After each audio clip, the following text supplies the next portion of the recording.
Ibnu Ishaq berkata, tatkala Rasulullah Shallallahu Alaihi Wasallam diisrakan dari Masjidil Haram ke Masjidil Aqsa, saat itu berita tentang Islam telah menyebar di Makkah dan di seluruh kabilah-kabilah. Orang-orang Arab pada waktu itu terbagi menjadi dua bagian. Sebagian ada yang percaya kepadanya dan sebagian lagi mendustainya. Kemudian Allah melalui peristiwa Isra ini berkehendak untuk menunjukkan salah satu bukti kekuasaannya dan juga sebagai ujian serta seleksi bagi orang-orang beriman. Ibnu Ishaq menceritakan sebuah riwayat yang dia ambil dari Al-Hasan bahwa Rasulullah Shallallahu Alaihi Wasallam bersabda, ketika aku sedang tidur di Hijr Aswad, malaikat Jibril mendatangiku, kemudian membangunkanku dengan kakinya. Aku pun bangun, namun tidak melihat apa-apa. Aku tidur lagi, dan ternyata malaikat Jibril datang kepadaku untuk kedua kalinya. Ia membangunkanku hingga aku tersadar, namun aku tidak melihat apa-apa. Aku kembali tidur lagi, dan ternyata malaikat Jibril datang kepadaku untuk ketiga kalinya. Kemudian menggerak-gerakkan badanku hingga aku bangun. Ia lalu mengajakku pergi menuju pintu masjid, dan ternyata di sana ada seekor hewan putih yang besarnya antara kuda dan keledai. Hewan tersebut rupanya memiliki sayap. Ia mendorong kedua kakinya dengan kedua sayapnya. Malaikat Jibril menaikkanku di atas hewan tersebut, lalu ia keluar bersamaku. Ia tidak berpisah denganku, dan aku pun tidak berpisah dengannya. Dalam riwayat lain, Rasulullah Shallallahu Alaihi Wasallam bersabda, ketika aku mendekati hewan tersebut untuk menaikinya, hewan tersebut menunjukkan sikap tidak suka. Kemudian malaikat Jibril menegurnya dan berkata, kenapa engkau tidak malu atas apa yang engkau perbuat, wahai Burak? Demi Allah, engkau memang pernah dinaiki hamba-hamba Allah sebelum Muhammad. Namun tak satu pun dari mereka yang lebih mulia di sisi Allah daripada Muhammad. Burak pun merasa malu hingga keringatnya bercucuran. Setelah itu ia bersikap jinak, kemudian aku menaikinya. Kemudian Rasulullah Shallallahu Alaihi Wasallam terbang bersama malaikat Jibril hingga beliau tiba di Baitul Maqdis. Di sana telah ada Nabi Ibrahim, Nabi Musa dan Nabi Isa dalam kumpulan para nabi. Kemudian Rasulullah Shallallahu Alaihi Wasallam mengimami mereka salat. Dalam sebuah riwayat disebutkan bahwa Rasulullah Shallallahu Alaihi Wasallam turut menjelaskan tentang ciri-ciri fisik Nabi Ibrahim, Nabi Musa dan Nabi Isa yang beliau lihat pada malam Isra. Rasulullah Shallallahu Alaihi Wasallam bersabda, Nabi Ibrahim ia begitu mirip denganku. Sementara Nabi Musa dia berkulit sawo matang, tinggi, ceking, rambutnya lebat, hidungnya mancung, dan dia seperti orang dari kabilah Syanu'ah, kabilah Azad. Sedangkan Nabi Isa beliau berkulit merah. Postur tubuhnya sedang, rambutnya lurus. Di wajahnya terdapat banyak tahi lalat, dan orang yang paling mirip dengannya ialah Urwah bin Mas'ud Ats-Tsaqafi. Setelah mengimami para nabi, beliau didatangkan 3 bejana. 1 bejana berisi susu, 1 bejana berisi minuman keras, dan 1 bejana berisi air. Lalu Rasulullah Shallallahu Alaihi Wasallam bersabda, ketika itu ada yang berkata, apabila dia mengambil air, ia tenggelam, demikian pula dengan umatnya. Jika ia mengambil minuman keras, ia mabuk, demikian pula dengan umatnya. Jika ia mengambil susu, ia mendapatkan petunjuk, demikian pula dengan umatnya. Rasulullah Shallallahu Alaihi Wasallam bersabda, kemudian aku mengambil bejana yang berisi susu dan meminumnya. Jibril berkata kepadaku, engkau telah mendapatkan petunjuk, demikian pula dengan umatmu, wahai Muhammad. Ketika aku telah menuntaskan seluruh urusan di Baitul Maqdis, aku melakukan Mi'raj, dan aku tidak pernah menyaksikan sebuah peristiwa yang lebih indah daripada peristiwa itu, yaitu seperti seseorang yang melihat kematian ketika menjelang ajal. Lalu malaikat Jibril membawaku naik hingga tiba di salah satu gerbang langit. Gerbang langit tersebut bernama Gerbang Al-Hafazah, para penjaga. Pintu Al-Hafazah dijaga salah satu malaikat yang bernama Ismail. Dia memimpin 12.000 malaikat, dan setiap satu dari mereka juga memimpin 12.000 malaikat. Di tengah-tengah Rasulullah Shallallahu Alaihi Wasallam menceritakan peristiwa Mi'raj, beliau melantunkan firman Allah Ta'ala, dan tidak ada yang mengetahui tentara Tuhanmu melainkan Dia sendiri. Quran Surah Al-Mudatsir ayat 31. Kemudian beliau melanjutkan, ketika Jibril masuk bersamaku, malaikat Ismail bertanya, siapa orang ini? Malaikat Jibril menjawab, "Dia Muhammad." Malaikat Ismail bertanya, "Apakah dia sudah diutus?" Malaikat Jibril menjawab, "Ya, sudah." Malaikat Ismail lalu berdoa untukku. Para malaikat menyambut kedatanganku pada saat aku tiba di langit dunia. Semua dari para malaikat tersenyum dan memberi kabar gembira kepadaku, kecuali satu malaikat. Ia tidak tertawa dan tidak tampak wajah gembira padanya, sebagaimana yang terlihat pada malaikat-malaikat yang lain. Lalu aku bertanya kepada Jibril, "Wahai Jibril, siapakah malaikat ini?" Malaikat Jibril berkata kepadaku, "Dia adalah malaikat penjaga neraka." Aku bertanya kepada Jibril, "Bisakah dia memperlihatkan neraka kepadaku?" Malaikat Jibril berkata, "Ya." Kemudian malaikat Jibril berkata, "Wahai malaikat, perlihatkanlah neraka kepada Muhammad." Malaikat penjaga neraka pun membuka pintu neraka. Api neraka tersebut menyala-nyala, hingga aku menduga bahawa ia pasti akan menghanguskan apa saja yang aku saksikan. Aku berkata kepada malaikat Jibril, "Wahai Jibril, perintahkan malaikat tersebut untuk menutup kembali pintu neraka seperti semula." Malaikat Jibril pun berkata kepadanya, "Padamkanlah neraka itu." Kemudian neraka itu kembali seperti sedia kala. Lalu ketika aku tiba di langit dunia, aku melihat seseorang sedang duduk dan arwah-arwah diperlihatkan kepadanya. Jika arwah tersebut diperlihatkan kepadanya dalam keadaan baik dan ia senang dengannya, orang tersebut berkata, "Ini arwah yang baik yang keluar dari raga yang baik." Jika sebaliknya, ia akan berkata dengan wajah muram, "Ini arwah jelek yang keluar dari raga yang jahat." Aku bertanya kepada malaikat Jibril, "Siapakah dia, wahai Jibril?" Jibril berkata, "Dia adalah nenek moyangmu Adam. Semua arwah anak keturunannya diperlihatkan kepadanya. Jika arwah orang mukmin dilewatkan padanya, ia sangat gembira dengannya sambil berkata, 'Ini arwah yang baik yang keluar dari raga yang baik.' Jika arwah salah seorang kafir diperlihatkan kepadanya, ia mengatakan 'ah' kepadanya, membencinya dan merasa terganggu dengannya sambil berkata, 'Ini arwah jelek yang keluar dari raga yang jelek.' Kemudian aku melihat orang-orang yang bibirnya laksana bibir unta. Di tangannya ada bara api dari neraka, sebesar batu segenggam tangan. Mereka memasukkan bara api tersebut ke dalam mulut mereka. Lalu bara dari neraka tersebut keluar lagi dari dubur mereka. Aku berkata, "Siapa mereka itu, wahai Jibril?" Jibril berkata, "Mereka pemakan harta anak yatim secara zalim." Kemudian aku melihat orang-orang dengan perut yang sangat aneh. Mereka duduk di jalan yang akan dilalui keluarga Fir'aun seperti unta yang kehausan. Ketika keluarga Fir'aun akan dibakar dengan api neraka, mereka menginjak orang-orang tersebut dan mereka tidak mampu pindah dari tempat mereka. Aku berkata, "Siapa mereka, wahai Jibril?" Jibril menjawab, "Mereka para pemakan harta riba." Lalu aku melihat orang-orang yang memegang daging yang empuk dan di sampingnya terdapat daging keras yang busuk. Mereka memakan daging yang busuk tersebut dan tidak mau memakan daging yang empuk tadi. Aku bertanya kepada Jibril, "Siapakah mereka, wahai Jibril?" Jibril menjawab, "Mereka adalah orang-orang yang memilih meninggalkan apa yang dihalalkan Allah terhadap perempuan mereka dan lebih memilih apa yang diharamkan Allah terhadap perempuan mereka." Kemudian aku melihat wanita-wanita yang digantung pada payudara mereka sendiri. Aku bertanya, "Siapakah mereka itu, wahai Jibril?" Jibril menjawab, "Mereka wanita-wanita yang suka berbuat mesum dengan laki-laki lain saat suami dan anaknya tidak ada di rumah." Lalu malaikat Jibril membawaku terbang ke langit kedua. Di sana aku berjumpa Isa bin Maryam dan Yahya bin Zakaria. Kemudian Jibril membawaku naik ke langit ketiga. Di sana aku berjumpa seorang laki-laki yang postur tubuhnya seperti bulan purnama. Aku bertanya, "Siapakah dia, wahai Jibril?" Jibril menjawab, "Ini saudaramu Yusuf alaihi salam." Kemudian Jibril membawaku terbang ke langit keempat. Di sana aku berjumpa seorang laki-laki.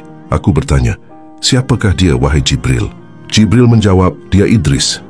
Lalu Rasulullah Shallallahu Alaihi Wasallam membaca ayat, dan kami mengangkatnya ke tempat yang tinggi. Kemudian malaikat Jibril membawaku terbang ke langit kelima. Di sana aku bertemu orang tua yang rambut dan jenggotnya memutih lebat, dan aku tidak pernah melihat orang tua setampan dirinya. Aku bertanya, "Siapakah dia, wahai Jibril?" Jibril menjawab, "Dia orang yang karismatik di tengah kaumnya, dia Harun bin Imran." Malaikat Jibril membawaku terbang ke langit keenam. Di sana aku berjumpa orang yang kulitnya berwarna sawo matang, tinggi, berhidung mancung, dan seperti orang dari kabilah Syanu'ah. Aku bertanya, siapakah lelaki itu, wahai Jibril? Jibril menjawab, dia Musa bin Imran. Kemudian Jibril membawaku terbang ke langit ketujuh. Di sana aku bertemu orang tua yang sedang duduk di atas kursi di pintu Baitul Makmur, yang setiap hari didatangi 70.000 malaikat, dan mereka tidak kembali lagi ke sana hingga hari kiamat. Dia sangat mirip denganku. Aku bertanya, siapa dia, wahai Jibril? Malaikat Jibril menjawab, dia Ibrahim. Kemudian Jibril membawaku masuk ke dalam surga. Di sana aku melihat seorang perempuan yang berkulit merah, agak hitam. Aku bertanya kepadanya, siapa engkau?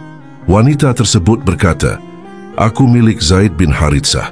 Kemudian Rasulullah Shallallahu Alaihi Wasallam memberitahukan kabar gembira ini kepada Zaid bin Haritsah. Dalam riwayat lain disebutkan bahwa setiap kali malaikat Jibril membawa Rasulullah Shallallahu Alaihi Wasallam masuk ke salah satu pintu langit, dia meminta izin masuk. Lalu para malaikat penjaganya berkata kepada Jibril, siapa dia, wahai Jibril? Jibril menjawab, Muhammad. Para malaikat berkata, apakah dia sudah diutus? Jibril menjawab, ya. Para malaikat berkata, semoga Allah memberinya keselamatan. Demikianlah yang terjadi dengannya hingga sampai di langit ketujuh. Lalu beliau menghadap kepada Tuhannya, dan Allah mewajibkan kepadanya 50 salat wajib dalam sehari. Rasulullah Shallallahu Alaihi Wasallam bersabda, kemudian aku keluar dan berpapasan dengan Musa bin Imran. Ia bertanya kepadaku, berapa kali Allah mewajibkan salat kepadamu? Aku menjawab, 50 kali dalam sehari. Nabi Musa berkata, sesungguhnya 50 kali itu berat dilaksanakan, apalagi umatmu itu lemah. Kembalilah kepada Tuhanmu, dan mintalah dia memberi dispensasi salat bagimu dan bagi umatmu. Kemudian aku kembali kepada Tuhanku, dan memintanya memberi keringanan salat bagiku dan bagi umatku. Kemudian Allah mengurangi 10 salat dariku. Kemudian aku keluar dan kembali berpapasan dengan Musa. Musa mengatakan kepadaku, seperti yang dia katakan sebelumnya. Kemudian aku kembali menghadap Tuhanku dan memintanya memberi dispensasi bagiku dan bagi umatku. Kemudian Allah mengurangi 10 salat dariku, lalu aku keluar. Kembali aku berpapasan dengan Musa dan ia kembali berkata sebagaimana sebelumnya. Aku pun kembali menghadap Allah dan meminta padanya dispensasi lagi. Kemudian Allah mengurangi 10 salat dariku, lalu aku balik lagi dan kembali berpapasan dengan Musa yang tak pernah henti mengatakan seperti itu. Setiap kali aku pulang dari Allah, kembali dan mintalah keringanan. Kemudian aku kembali menghadap Tuhanku dan memintanya memberi keringanan salat bagiku dan bagi umatku, hingga akhirnya Allah menetapkan salat 5 waktu bagiku dalam sehari dan semalam. Kemudian aku menemui Nabi Musa. Ia berkata sebagaimana sebelumnya. Aku berkata kepadanya, aku telah bolak-balik menghadap Tuhanku dan memintanya, hingga aku merasa malu kepadanya. Aku tidak akan melakukannya lagi. Jika salah seorang dari kalian mengerjakan salat 5 waktu dengan mengimaninya dan mengharap ridha Allah, ia mendapatkan pahala sebanyak 50 salat yang diwajibkan.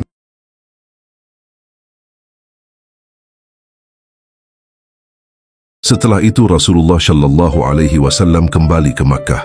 Keesokan harinya, beliau menceritakan apa yang beliau alami kepada orang-orang Quraisy. Sebagian besar dari mereka berkata, demi Allah, ini adalah sesuatu yang sangat konyol. Betapa tidak? Rombongan musafir yang jalannya cepat saja membutuhkan jarak tempuh selama sebulan untuk pergi dari Makkah ke Syam. Apakah mungkin Muhammad pergi ke sana, lalu pulang ke Makkah hanya dalam waktu semalam? Banyak orang yang tadinya telah masuk Islam menjadi murtad gara-gara peristiwa ini. Orang-orang Quraisy pergi kepada Abu Bakar, kemudian berkata kepadanya, coba tengok sahabatmu, wahai Abu Bakar. Ia mengaku pada malam ini pergi ke Baitul Maqdis dan salat di sana. Kemudian pagi ini ia pulang ke Makkah. Abu Bakar berkata kepada mereka, apakah kalian mendustakan apa yang ia katakan? Mereka menjawab, ya benar, dia kini sedang berada di masjid, sedang bercerita kepada manusia tentang apa yang baru dialaminya. Abu Bakar berkata, demi Allah, jika itu yang ia katakan, pasti ia berkata benar. Apa ada yang aneh bagi kalian? Demi Allah, jika ia berkata kepadaku bahwa ia berpindah dari langit ke bumi hanya dalam waktu sesaat pada waktu malam atau sesaat pada waktu siang, pasti aku akan mempercayainya. Jadi inikah puncak keheranan kalian?" Usai mengatakan itu, Abu Bakar berjalan hingga tiba di tempat Rasulullah sallallahu alaihi wasallam berada. Abu Bakar berkata kepada Rasulullah sallallahu alaihi wasallam, "Wahai Nabi Allah, benarkah engkau telah bercerita kepada manusia bahawa pada malam ini engkau pergi ke Baitul Maqdis?" Rasulullah sallallahu alaihi wasallam menjawab, "Ya, benar." Abu Bakar berkata, "Kalau begitu tolong ceritakan kepadaku ciri-ciri Baitul Maqdis, karena sebelumnya aku pernah pergi ke sana." Rasulullah sallallahu alaihi wasallam lalu menjelaskan ciri-ciri Baitul Maqdis kepada Abu Bakar. Setelah mendapatkan penjelasan dari Rasulullah sallallahu alaihi wasallam, Abu Bakar berkata, "Engkau berkata benar. Aku bersaksi bahwa engkau adalah utusan Allah." Setiap kali Rasulullah sallallahu alaihi wasallam menjelaskan ciri-ciri Baitul Maqdis, Abu Bakar berkata, "Engkau berkata benar. Aku bersaksi bahwa engkau adalah utusan Allah." Usai bercerita, Rasulullah sallallahu alaihi wasallam berkata kepada Abu Bakar, "Engkau, wahai Abu Bakar, adalah Asy-Syiddiq, orang yang membenarkan." Sejak peristiwa itulah Abu Bakar dijuluki Asy-Syiddiq. Dalam riwayat Ummu Hani' binti Abdul Muthalib radhiyallahu anha, beliau menceritakan terkait peristiwa Isra yang dialami Rasulullah sallallahu alaihi wasallam. Beliau berkata, "Rasulullah sallallahu alaihi wasallam diisrakan tatkala beliau sedang berada di rumahku. Malam itu beliau tidur di rumahku. Dia mengakhirkan salat Isya, lalu tidur dan kami pun tidur. Menjelang subuh Rasulullah membangunkan kami. Setelah salat subuh bersama, Rasulullah berkata, 'Wahai Ummu Hani, setelah aku mengakhirkan salat Isya seperti yang engkau lihat, kemudian aku pergi ke Baitul Maqdis dan salat di sana. Setelah itu barulah aku mengerjakan salat subuh bersama kalian sekarang, seperti yang kalian lihat.' Kemudian Rasulullah sallallahu alaihi wasallam keluar, namun aku menghalanginya. Aku berkata kepadanya, 'Wahai Nabi Allah, sembunyikan peristiwa ini dari manusia, sebab jika kau ceritakan nanti, mereka pasti mendustakanmu dan mempermainkanmu.' Rasulullah sallallahu alaihi wasallam bersabda, 'Demi Allah, aku pasti menceritakan peristiwa ini kepada mereka.' Lalu aku berkata kepada budakku dari Habasyah, 'Sana ikutilah Muhammad dan dengarkan apa yang dia katakan kepada manusia dan apa yang dikatakan manusia kepadanya.'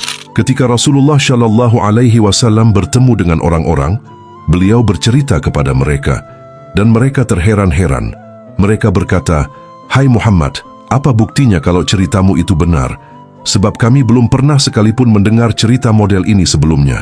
Beliau menjawab, 'Tandanya adalah ketika aku melewati kafilah unta milik Bani Fulan di sebuah lembah. Suara hewan tungganganku mengejutkan mereka, sehingga salah satu unta mereka kabur. Aku pun menunjukkan kepada mereka arah unta itu, padahal saat itu aku sedang dalam perjalanan menuju Syam. Kemudian aku terus berjalan hingga sampai di daerah Dajnan. Di sana aku melewati kafilah Bani Fulan lainnya. Aku melihat mereka sedang tidur. Mereka memiliki sebuah wadah air yang telah mereka tutup dengan sesuatu. Aku membuka penutupnya, meminum sebagian air yang ada di dalamnya, lalu menutupnya kembali seperti semula. Dan salah satu tandanya adalah bahwa kafilah mereka sekarang sedang dalam perjalanan menurun dari daerah Al-Baida melalui jalan menurun Tan'im. Kafilah itu dipimpin oleh seekor unta berwarna keabu-abuan yang membawa dua karung. Salah satunya berwarna hitam dan satunya lagi berwarna belang. Mendengar hal itu, orang-orang Quraisy bergegas menuju jalan menurun tersebut. Dan benar saja unta pertama yang mereka lihat persis seperti yang telah digambarkan oleh Nabi Muhammad. Mereka lalu bertanya kepada para rombongan itu tentang wadah air yang telah disebutkan Rasulullah. Para anggota kafilah itu menjawab, "Kami memang mengisi wadah itu dengan air dan menutupnya, tapi saat kami bangun, penutupnya masih seperti semula, namun air di dalamnya sudah tidak ada." Kemudian mereka juga bertanya kepada rombongan kafilah lainnya yang telah sampai di Makkah. Mereka pun berkata, "Benar demi Allah, kami memang pernah dikejutkan oleh suara di sebuah lembah, lalu seekor unta kami lari. Kemudian kami mendengar suara seorang laki-laki memanggil kami, sampai akhirnya kami berhasil menangkap kembali unta tersebut."